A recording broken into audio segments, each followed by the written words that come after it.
पूत माने बेटा, जिसके उपस्थित रहने से पूत न रहे उसका नाम है पूतना। बालकों की तो ये काल है। कंसेन प्रहिता घोरा पूतना बालघातिनी, शिशुश्चचार निघ्नन्ति पुरग्राम ब्रजादिषु। जहां भी छोटे छोटे बच्चे मिलते हैं उनका प्राण हर लेती। कंस के द्वारा प्रेरित है। क्यों? कि योग माया ने कहा था कि तेरा काल प्रकट हो चुका है। तो जितने भी उस समय बच्चे उन्होंने जन्म लिया सबको मारने के लिए कंस ने दैत्यों को भेजा, पूतना को भी भेजा। ढूंढ ढूंढ के छोटे छोटे बच्चों को मार रही है। और जैसे ही गोकुल में पहुंची तो वहां गोपियां बधाई लेकर के नंद बाबा के यहाँ जा रही हैं। इसने विचार किया कि इस स्वरूप में यदि मैं जाऊंगी तो लोग पहचान लेंगे, क्या करूं? तो सुंदर सा स्वरूप बनाया। क्योंकि मायावी है, राक्षसी है, तो ऐसा स्वरूप बना लिया जैसे साक्षात लक्ष्मी विचरण कर रही हो, भ्रमण कर रही हो। और क्रीड़ा कमल लेकर के घूमती हुई गोपियों के बीच में पहुंच गई और विचार करती है कि निश्चित रूप से यहां जा रही हैं जहां बच्चा हुआ है। गोपियों के झुंड में पहुंच करके मैया यशोदा के पास पहुंच गई और जैसे गोपियों ने बधाई देना शुरू किया तो पूतना ने भी बधाई दी। अरे बहन बहुत बहुत बधाई। मैया यशोदा ऊपर से नीचे देखे, ये कौन सी बहन आ गई भाई, आज तक तो देखी ना है। तो जैसे ही शंका करने लगी मैया यशोदा तुरंत बोल पड़ी, अच्छा अब तो भूल जाएगी ना बुढ़ापे में तेरे बेटा है वो है। तो मैया यशोदा ने समझा भाई कोई होगी दूर की बहन, अगर मैं इससे अब ये कहूं कि मैंने तुम्हें पहचाना ना तो बुरा मान जाएगी। इसलिए मैया यशोदा मुस्कुरा गई और कही बहन तुम्हारा ही तो लाला है, खूब खिलाओ, खूब आशीर्वाद दो। तो मैया यशोदा लाला को खिला रही हैं और मैया यशोदा की गोद से पूतना ने छोटे से कन्हैया को हाथ में ले लिया। सुखदेव जी कहते हैं कि उसे पता नहीं है कि वो लाला को नहीं ले रही है, वो तो साक्षात अपने काल को ले रही है। जैसे ही उस राक्षसी कुलटा पूतना ने भगवान को अंक में लिया, प्रभु ने अपने नेत्र बंद कर लिए। क्यों नेत्र बंद कर लिए भाई, क्या कारण था? तो कहते हैं कि पूतना मायाविनी, माया जानती है, मायावती है, और मैं हूं मायापति। तो माया की माया मायापति के सामने नहीं चलती, मायापति सब जानते हैं। तो भगवान ने विचार किया कि मेरे नेत्र और इसके नेत्र मिलेंगे तो इसका जो स्वरूप बना हुआ है ये तुरंत अपने स्वरूप में आ जाएगी।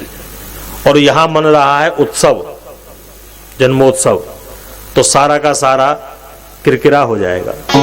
इसलिए भगवान ने कहा हम नेत्र ही बंद कर लेते हैं, इसकी तरफ देखेंगे ही नहीं। तो संत कहते हैं कि नहीं, भगवान ने नेत्र इसलिए बंद नहीं किए, उसका और कोई कारण था। क्या कारण था? कि भगवान तो ब्रज की पावन भूमि पर आए थे मक्खन खाने के लिए, दूध पीने के लिए, दही खाने के लिए, और यहाँ आने की देर नहीं हुई और मौसी जी हमें जहर पिलाने चली आई। और जहर पीने की आदत हमारी है नहीं, जहर पीने का डिपार्टमेंट हमने भोले बाबा को दे रखा है। तो मानो भगवान नेत्र बंद करके भगवान शिव का स्मरण कर रहे हैं, भोले बाबा अब आपकी बारी है। समुद्र मंथन में भगवान ने हालाहल विषपान किया था। तो भगवान कहते हैं विष तो हम पीते नहीं, हम तो माल माल खाते हैं भाई। मानो भगवान भोग लगाना चाहते हैं। अथवा भगवान के जो नेत्र हैं वो सूर्य और चंद्रमा हैं।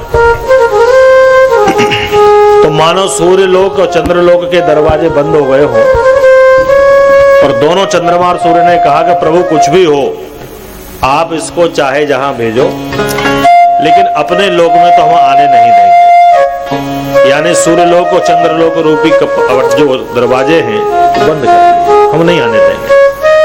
अथवा भगवान ये देखना चाहते हैं कि इसके पिछले जन्मों के कर्म कौन कौन से हैं। तो विचार तो करूं, इसके उद्धार का समय हो गया है अथवा नहीं हुआ है। अनेक उत्प्रेक्षाएं यहां महापुरुषों ने दी कि भगवान ने नेत्र बंद क्यों किए।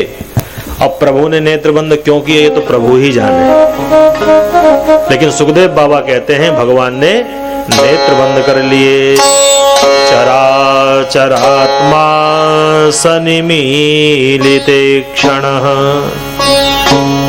और पूतना ने कन्हैया को नहीं उठाया, ऐसा लगा कि जैसे काले बिकराल सांप को ही उठा लिया हो, अपने काल को ही उठा लिया हो, और सबको दिखाते हुए लाड़ लड़ाते हुए स्तनपान कराने लगी। भगवान ने कहा ठीक है मौसी जी, जैसी आपकी इच्छा। तो पहले तो प्रभु ने दुग्धपान किया, फिर विषपान किया, और उसके बाद में प्राणों का ही कर्षण करने लगे। जब प्राण निकलते हैं जीव के तो बड़ी पीड़ा होती। तो अंत समय आया है पूतना को, तो बड़ी पीड़ा हुई और चिल्लाने लगी, चीखने लगी। अब तो मर्म स्थानों में वेदना होने लगी। अरे छोड़ छोड़ छोड़। सा मुंच मुंचालमिति प्रभाषिणी निष्पीड्यमाना खिल जीव मर्मणि। भगवान ने कहा मौसी जी चीखो चाहे चिल्लाओ, पहले तो हम किसी को पकड़ते नहीं, बहुत जल्दी नहीं पकड़ते भगवान, और एक बार पकड़ लेते हैं तो फिर उसको छोड़ते नहीं। अब तो हम, आप पिलाने आई हो तो हम पीकर ही माने। जब बहुत पीड़ा हुई तो भगवान को लेकर के बाहर की ओर दौड़ी, और भगवान ने प्राणों का ही पान कर दिया, अपने स्वरूप में आ गई और बाहर जाकर के धड़ाम से गिरी। तो कहते हैं कि जितने क्षेत्र में वो गिरी उतने सारे के सारे बाग बगीचा खेत खलियान साफ हो गए। भयंकर विकराल स्वरूप उसका। धड़ाम से आवाज हुई तो सारे के सारे ब्रजवासी और मैया यशोदा भागी दौड़ी आई बाहर। तो देखा तो जैसे पहाड़ के शिखर पर कोई छोटा सा बालक खेल रहा हो, प्रभु स्तनों पर किलोल कर रहे हैं। सीढ़ी लगा करके चढ़ करके कन्हैया को उतारा। तो मैया यशोदा ने जब कन्हैया को हृदय से लगाया तो बहुत घबरा गई और सीधे गैया मैया के पास पहुंची। गाय की पूंछ से भगवान को झारा दे रही हैं। कोई आय बिलाय आ गई हो तो गैया मैया की पूंछ से वो सब भाग जाए। ये निष्ठा है गैया मैया के प्रति ब्रजवासियों की। तुरंत मैया ने गोमूत्र से स्नान कराया। गोमूत्रेण स्नापयित्वा पुनर्गोरजसार्भकम्। और जब गोमूत्र से पेट नहीं भरा तो फिर गोबर से स्नान कराया। आज तो बड़ा कठिन है गोबर से स्नान कराना, लेकिन गैया मैया के गोबर में इतने गुण हैं, इतने औषधीय गुण हैं, आज भी उसका प्रयोग किया जाए तो बहुत सारे रोग अपने आप चले जाएंगे। तो गौ के प्रति ब्रजवासियों के मन में ऐसी निष्ठा और ऐसा विश्वास है। बाबा लौट करके आए तो ब्रजवासियों ने कहा बाबा जुल्म है कि कहा भैया कि एक राक्षसी आई, लाला को दूध पिला रही और स्वयं ही मर गई। अच्छा, तो बाहर जब निकल के देखा तो कहा कि अब करें क्या, ये तो रास्ता बंद हो गया, हाईवे जाम हो गया, आना जाना बंद। तो बाबा ने कहा भैया कुल्हाड़ी फरसा लेके आओ, इसको काटो और जितने पेड़ इसने गिराए हैं गिरने से उन पेड़ को काट के इसी के ऊपर डाल दो और आग लगा दो। तो सारे के सारे ब्रजवासियों ने उसके शरीर के टुकड़े किए। उस समय तो क्रेन थी नहीं, तो रस्सी वस्सी बांध के खींचे होंगे बेचारों ने। जैसे तैसे चिता बनाई, उसमें आग लगाई और उसके धुएं में बड़ी सुगंधी निकली। परीक्षित महाराज ने टोक दिया, महाराज वो तो बता रहे थे आप पापिनी थी, उसके शरीर से सुगंधी निकली, दुर्गंध निकलनी चाहिए थी। अच्छा, इसका मतलब है कि वो इस जन्म में पापिनी रही होगी, पूर्व जन्म में तो बड़ी पुण्यशाली रही होगी। तो श्री सुखदेव जी महाराज कहते हैं नहीं परीक्षित, ऐसा कुछ नहीं, इस जन्म में भी वो राक्षसी थी। तो महाराज काम अच्छा करती होगी, दान पुण्य करती होगी। अरे तू छोड़ दान पुण्य की बात, पूतना लोकबालघनी, छोटे छोटे बच्चों को घर से लाती थी और उनके प्राण ले लिया करती, यही उसका कृत्य था। तो अच्छा महाराज, हो सकता है व्रत आदि करती हो, फलाहार करती हो, दुग्धाहार करती हो, बोले ऐसा भी नहीं। रुधिरासना, छोटे छोटे बच्चों के रक्त का पान करती थी। रुधिर माने रक्त, उसको पीती थी। तो महाराज कुल खानदान बहुत अच्छा होगा, उच्च कोटि का होगा, बोले नहीं नहीं, राक्षसी। तो महाराज कुछ तो होगा, भगवान को प्रेम करने आई होगी, दुलार करने आई होगी, गोदी में खिलाने आई होगी। बोले नहीं, जिघांसया, भगवान को भी मारने के लिए आई थी। लेकिन ये तो भगवान की कृपा है।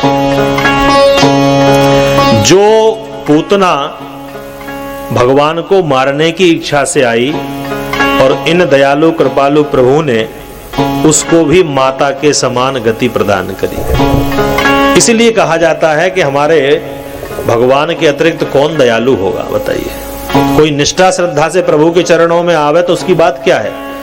शत्रु भाव से आई थी, जहर लगा के आई थी स्तनों में, भगवान को मारने की इच्छा से आई थी, लेकिन प्रभु ने सारे के सारे दुर्गुणों में एक गुण ढूंढ लिया।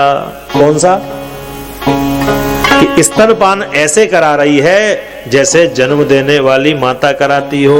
दुर्गुणों में भी गुण ढूंढ लेते हैं, ना जाने किस